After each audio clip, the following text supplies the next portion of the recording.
Welcome to MK की पाठशाला। एक बार फिर से आप सभी का स्वागत है आपके अपने चैनल एमके की पाठशाला में। जैसा कि आप सभी जानते हैं कि मैं आप लोगों के लिए कंटिन्यू बिहार बोर्ड की कक्षा 10वीं का संस्कृत का किताब जिसका नाम है पीयूषम भाग 2 के एक सीरीज लेकर आ रहा हूं। और इसी क्रम में आज मैं आप लोगों के लिए लेकर आया हूं आपके पीयूषम भाग 2 का तीसरा लेसन जिसका नाम है अलस कथा। जी हाँ, इस कहानी ये चूँकि एक प्रकार से क्या है, व्यंग्यात्मक कहानी है जो बहुत ही इंटरेस्टिंग है और इसमें सबसे बड़ी सीख दी जाती है सभी लोगों को। और यह एक प्रकार से मनुष्यों का जो उनका दोष है, उनकी जो कमियां हैं उनको उजागर किया गया इस कहानी के माध्यम से। और बहुत ही रोचक और इंटरेस्टिंग कहानी विद्यापति जी हैं। तो चलिए इस कहानी को सबसे पहले मैं आपको समझाऊंगा और जितने भी चीज़ आप इस बोर्ड में देख रहे हैं, इस कहानी में जो भी इम्पोर्टेंट पॉइंट है जो आपके ऑब्जेक्टिव के लिए बनेंगे वो सारा का सारा मैंने इस बोर्ड में कंप्लीट कर दिया है। आपके एग्जाम में जो भी क्वेश्चन आएंगे वो सारा का सारा इन्हीं के अंदर से ही होगा। एक भी ऑब्जेक्टिव क्वेश्चन आपको इस से बाहर नहीं होने वाला है। इसलिए आप इत्मीनान से इस क्लास को देखें और इस क्लास को देखने के बाद जितने भी चीज़ यहाँ पर आप देख पा रहे हैं वो सभी का सभी आपको याद हो जाने वाला है, जो आपके एग्ज़ाम के दृष्टिकोण से बहुत ही फायदेमंद होगा। तो चलिए फिर इस क्लास को देखते हैं। जैसा कि आप सभी पता है, इस क्लास का नाम ही है, इस चैप्टर का नाम ही अलस कथा, यानी कि एक आलसियों की कहानी है ना। क्या नाम है? अलस कथा का मतलब होता है आलसियों की कहानी। और इस कहानी का जो है विद्यापति जी हैं। विद्यापति एक मैथिली कवि हैं। कैसी है? मैथिली कवि, मतलब भाषा के कवि हैं। और यह जो कहानी आपका पाठ्य पुस्तक में लिया गया है, यह पुरुष परीक्षा ग्रंथ से लिया गया है। यानी एक ग्रंथ होता है जिसका नाम क्या होता है? पुरुष परीक्षा। उसी ग्रंथ से इस अलस कथा को आपके पाठ्य पुस्तक में सम्मिलित किया गया है। कई बार आपके एग्जाम में अगर इस प्रकार से क्वेश्चन आता है कि अलस कथा कहाँ से लिया गया है, कौन से ग्रंथ से लिया गया है, तो आप क्या लगाएंगे? पुरुष परीक्षा से लिया गया है। इस कहानी में क्या होता है कि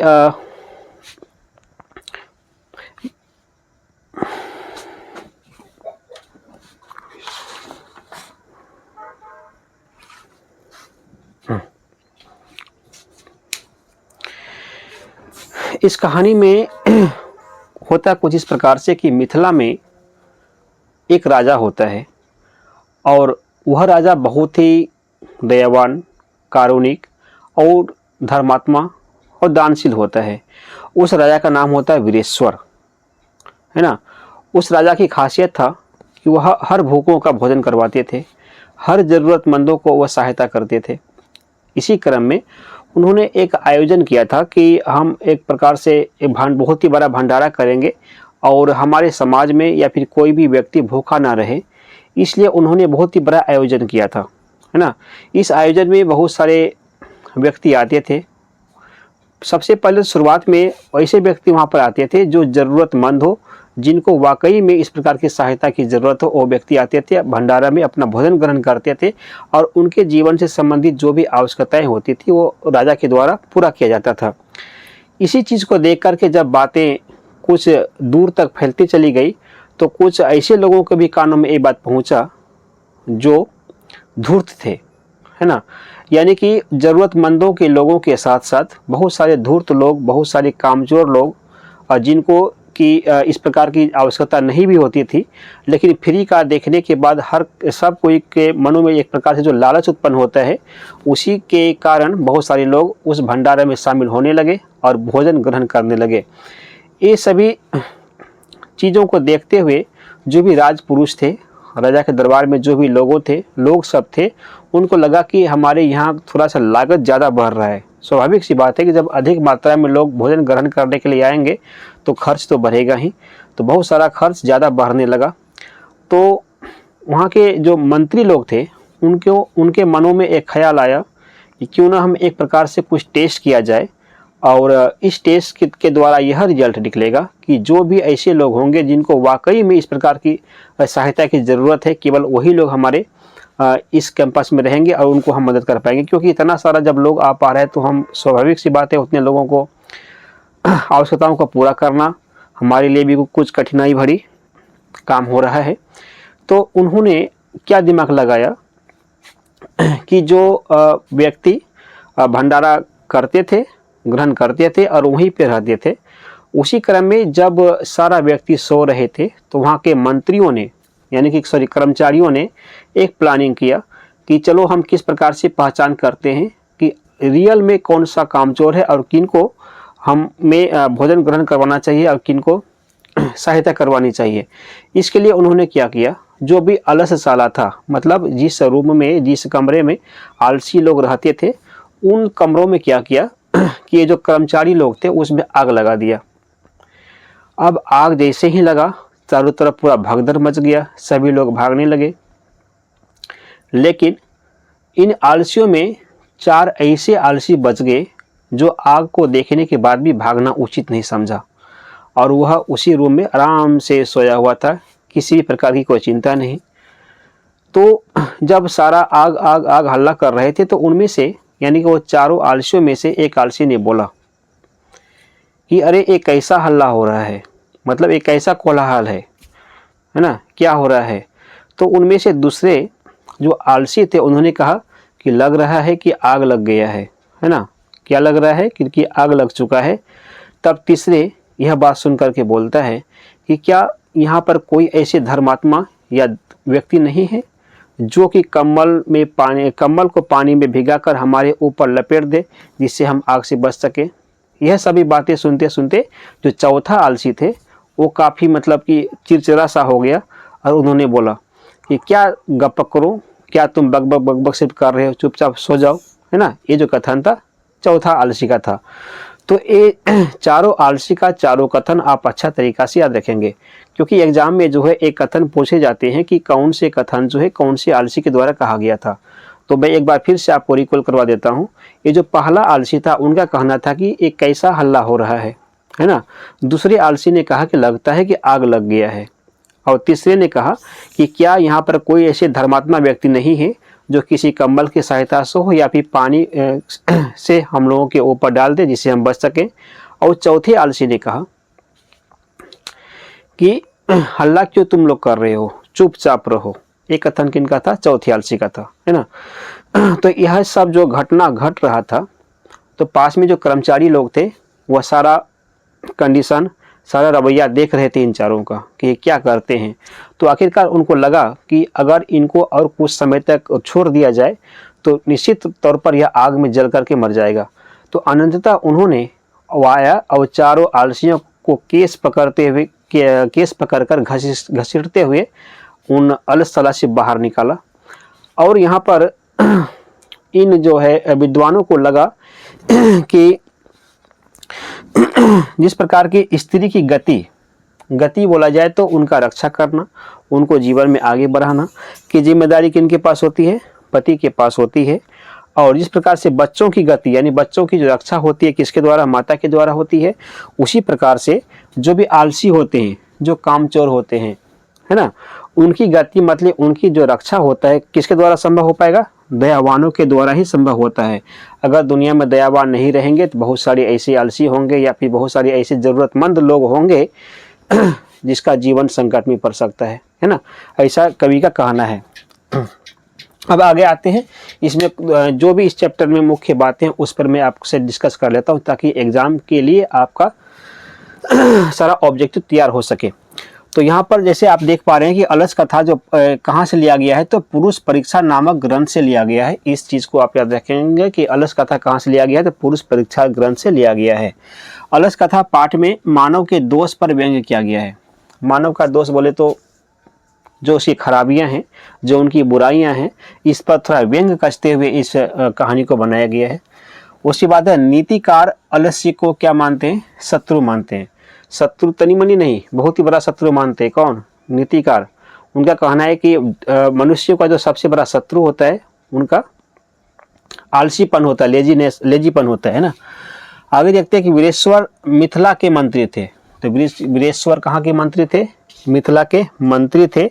वह स्वभाव से बहुत ही दानशील थे एवं कारुणिक थे। दानशील का मतलब होता है दान देने की प्रवृत्ति वाला व्यक्ति। कारुणिक मतलब होता है दयावान, जिसको यानी कि ऐसे व्यक्ति, अगर कोई व्यक्ति कष्ट में है, तकलीफ में है, उनको देखकर अगर उसके मनों में दया जग जाता है, उसके अंतरात्मा कांपने लगता है, तो ऐसे व्यक्ति को कारुणिक व्यक्ति कहा जाता है ना। तो इस प्रकार का व्यक्ति था कौन, वीरेश्वर। आलसी, असली आलसी 4 ही थे। असली आलसी तो बोला पूछा जाएगा कि असली आलसियों की संख्या कितनी है, तो आप 4 मारेंगे, क्योंकि 4 आलसी ही थे जो कि रूम छोड़ करके भागा भी नहीं था आग लगने पर। तो 4 असली आलसियों की पहचान किया गया था उन कर्मचारियों के द्वारा। हालांकि आलसियों की पहचान के लिए अलस कथा में आग लगाई गई थी। तो कई बार क्वेश्चन पूछता है कि इन 4 आलसियों की पहचान करने के लिए क्या किया गया था, है ना। तो अलैहिस्सलाम क्या किया गया था, आग लगा दिया गया था, जिनसे 4 रियल में जो आलसी थे, वास्तविक आलसी, उनकी पहचान हो पाई थी। आगे है, आग को देखकर सभी धूर्त पलायन कर गए। पलायन का मतलब क्या होता है? पलायन का मतलब होता है कि भाग जाना। पलायन का मतलब क्या होता है? भाग जाना। यानी जब आग लगा था तो जितने भी धूर्त व्यक्ति थे जो केवल खाने पीने के लिए या फिर उपहार लेने के लिए वहाँ पर पहुँचते थे, वो सभी बोरिया बिस्तर समेत के पलायन हो गए, यानी कि भाग गए थे। आगे देखते हैं, वीरेश्वर लोगों को इच्छा भोजन एवं वस्त्र दान करता था। इच्छा भोजन का मतलब होता है कि लोगों की जो भी सुरक्षा होता था कि हम एक खाना खाएंगे, उनको उसी प्रकार से उनके सुरक्षा के अनुसार से खाना दिया जाता था। उसके बाद था वस्त्र, और उनको वस्त्र के रूप में, दान के रूप में बहुत सारा उपहार भी देते थे वीरेश्वर इन सभी लोगों को। और फिर आगे आते हैं कि चारों आलसियों को योगी पुरुष ने केस पकड़ करके आलसला से बाहर निकाला। योगी पुरुष बोले तो कौन? योगी पुरुष का मतलब होता है दयावान व्यक्ति। दयावान व्यक्ति को लगा कि भाई अगर इनको हम नहीं बचाए तो अनंतता यह मर जाएगा, तो इसीलिए उन्होंने क्या किया, उनको बाल पकड़ते हुए, घसीटते हुए रूम से बाहर निकाला कि जाओ, कम से कम इतना भी आलसी नहीं होना चाहिए जो कि अपने ऊपर संकट आने पर भी वो मतलब कि उसको टाले नहीं।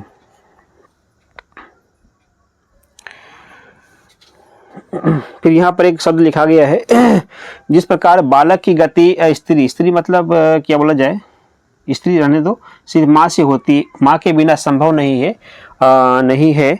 ठीक उसी प्रकार जो आलसियों की गति किनके बिना संभव नहीं है? कारुणिक लोगों के बिना संभव नहीं है। कारुणिक लोग मतलब होता है दयावान व्यक्ति, जो दूसरे पर दया करते हैं, धार्मिक टाइप के व्यक्ति को कारुणिक व्यक्ति, इस प्रकार से जो भी अच्छे कर्म करने वाले व्यक्ति होते हैं, उन्हीं के उन लोगों के बिना जो है किसी भी आलसियों का गति मतलब उनका रक्षा संभव नहीं है।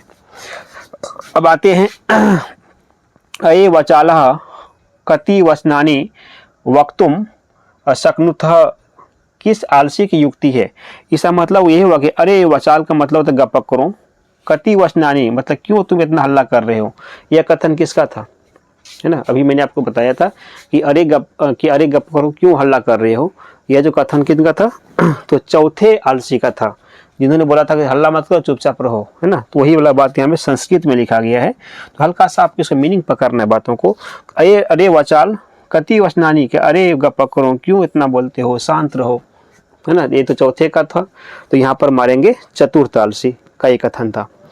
आगे आते हैं, वहनी का अर्थ क्या होता है? तो वहनी का जो अर्थ होता है आग होता है। आग का पर्यायवाची वहनी होता है संस्कृत में, तो वहनी याद रखेंगे। तर्क्यते यदिस्मिन् गृहे अग्निर्ग्लनो और स्मृति, यह जो है किस आलस्य की युक्ति है? तर्क्यते यदिस्मिन् गृहे मतलब लगता है कि इस घर में अग्निर्ग्नो अस्ति मतलब लगता है कि आग लग गया है। यह कथन किनका था? यह जो कथन था दूसरे आलसियों को था, जो बोला था कि लगता है कि घर में आग लग चुका है। अब है अलस कथा, व्यंग्यात्मक कथा है, तो पता है आपको व्यंग्यात्मक के मतलब हल्का सा मजाकिया अंदाज में इस कहानी को कहा गया है विद्यापति के द्वारा, इसलिए इसको क्या बोलते हैं? व्यंग्यात्मक कहानी बोला जाता है। पतिरेव गति, नहीं पता किनसे, है ना। बालानाम जननी गति, यानी बालानाम जननी, जननी का मतलब माता होता है, तो बालानाम मतलब बालकों की, यानी बच्चों की जो गति मतलब उनकी रक्षा जो होता है किनके द्वारा? माता के द्वारा होता है। उसी प्रकार से पतिरेव गति, कि पति जो है के द्वारा किन की रक्षा होती है ना। जैसे कि बालकों की रक्षा उनकी माता से होती है, उसी प्रकार से किसका रक्षा जो है पतिरेव मतलब पति के द्वारा होता है। तो यहाँ में क्या आएगा? स्त्रियों की रक्षा, यानी कि स्त्री नाम, है ना। इसमें बस एक दो क्वेश्चन ऐसा होता है जो कि आपको संस्कृत में पूछा जाता है, बाकी सब हिंदी में रहेगा, टेंशन लेने की कोई बात ही नहीं है। आगे आते हैं, जब सब सो रहे थे तभी लगाई गई, क्या, एक मिनट, अलसला के कर्मचारियों ने आग लगाई, कब लगाई थी? कभी कभी यहाँ पे पूछेगा कि आलस सलाह में आग किसके द्वारा लगाया गया था। ऑब्जेक्टिव क्वेश्चन आपसे पूछा जाएगा कि आलस सलाह में आग किनके द्वारा लगाया गया था, तो आप क्या मारेंगे? कर्मचारी के द्वारा। अब है कि जब सब सो रहे थे तभी आग लगाई गई। कभी कभी इनका समय टाइम पूछा जाता है कि जब आलस सलाह में आग लगाया गया था उस समय क्या हो रहा था, या आलस सलाह में आग कब लगाया गया था। तो जब सो रहे थे उसी समय लगाया गया था। अब है अगला देखा जाए, इसमें क्या लिखा हुआ है। अहो कथमयम कोलाहला, किसकी युक्ति है कि अरे एक कैसा हल्ला हो रहा है। ये सबसे पहला कथन था आलसियों का, यानी कि सबसे पहला आलसी बोला था ये, अरे कैसा हल्ला हो रहा है ना। तो प्रथम आलसी का कथन है, युक्ति है। कोअपि तथा धार्मिको नास्ति, कटेरसमान प्रावृणोति, किसने कहा था। कोअपि धार्मिको नास्ति, मतलब इसका मतलब हुआ क्या, कोई भी ऐसा धार्मिक नहीं है। इसे क्या कथन था कि कोई भी ऐसा धार्मिक नहीं है जो हमें भींगे कंबलों से लपेट के हमें बचाते। तो मतलब पूरा मीनिंग में नहीं भी जाना है आपको, तो केवल इतना से याद रखना है कि क्या कोई भी ऐसा धार्मिक नहीं है। एक कौन सा कितने नंबर का आलसी ऐसा कहा था, तो तीसरा नंबर का आलसी कहा था। तो यहाँ पे क्या मारना है, तीसरा आलसी ने ऐसा कहा था। अगला है कि सबसे बड़ा शत्रु क्या होता है, आलस होता है। आलस मनुष्य के जीवन का सबसे बड़ा शत्रु है, इस चीज़ को आप यहाँ पे याद रखेंगे। अगला कि बनावटी आलसी कौन थे। बनावटी आलसी का मतलब था उस आलसियों के वेशभूषा में आकर के फ्री का उपहार का, फ्री का दान स्वरूप, मतलब कि जो भी उपहार था उनका भोजन का फायदा उठा रहे थे। तो ऐसे कौन से लोग थे, चालबाज लोग थे, धोखेबाज लोग थे, जिसको हम लोग क्या बोलते हैं, धूर्त बोलते हैं। तो यहाँ पे क्या मारना है आपको, धूर्त लोग थे जो कि बनावटी आलसी बन करके आए हुए थे। आगे देखते हैं, आग को देख करके 4 आलसी नहीं भागे थे। मतलब 4 जो एकदम बिल्कुल नमूना टाइप का आलसी था, जिनको लगा कि कोई आएगा और हमको बचाएगा, यानी अपने आप को बचाने के भी प्रयास जिन्होंने नहीं किया था और उस कमरा से खुद निकला भी नहीं, वो केवल 4 आलसी थे। तो यहाँ पे कितने आलसी मारेंगे पूछेगा तो 4 आलसी मारना है, कि उन्होंने आग देख करके भी नहीं भागा था, बाकी सब भाग गया था वहाँ से। अब यहाँ पर इन सभी घटनाओं को देखने के बाद जो भी विद्वानों को लगा, वो उसका कथन यहाँ पर था। मैंने पहले बताया था आपको कि स्त्री की गति जो पति से, मतलब उनकी रक्षा जो होती है पति के द्वारा होता है, बच्चों की जो माँ के द्वारा रक्षा किया जाता है, उसी प्रकार से जो भी आलसी लोग संसार में हैं उनकी रक्षा किसी दयावान धार्मिक और कारुणिक व्यक्तियों के द्वारा ही संभव हो पाता है। तो ये था आपका पीयूषम भाग 2 10वीं का संस्कृत का तीसरा लेसन, अलस कथा का तमाम ऑब्जेक्टिव क्वेश्चन और इनको कहानी मैंने आप लोगों को समझाया। अगला क्लास में आप लोगों के लिए जल्द से जल्द लेकर आऊँगा, जिसमें मैं तमाम सब्जेक्टिव क्वेश्चन के बारे में बात करूँगा जो आपके एग्जाम के लिए बहुत ही ज़्यादा इंपॉर्टेंट होगा। तो चलिए फिर मिलते हैं एक अगले क्लास में। और हल्का सा मैं आप लोगों से कहना तो नहीं चाहिए, लेकिन अगर आप लोगों को ऐसा लगता है कि ये क्लास आप लोगों के लिए कहीं ना कहीं फ़ायदेमंद है, तो कृपया अगर हो सके तो इस चैनल को सब्सक्राइब अवश्य कर लें और अपने फ्रेंड के पास शेयर करें। अगर आपको लगता है कहीं ना कहीं आपको सहायता मैं कर पा रहा हूँ, तो कम से कम इस सहायता का जो सिलसिला है आप अपने फ्रेंडों के साथ भी ज़रूर शेयर करें, ताकि उनको भी इन क्लास के माध्यम से मदद हो सके। तो फिर चलिए मिलते हैं एक नई क्लास में इस चैप्टर का सब्जेक्टिव क्वेश्चन को लेकर के।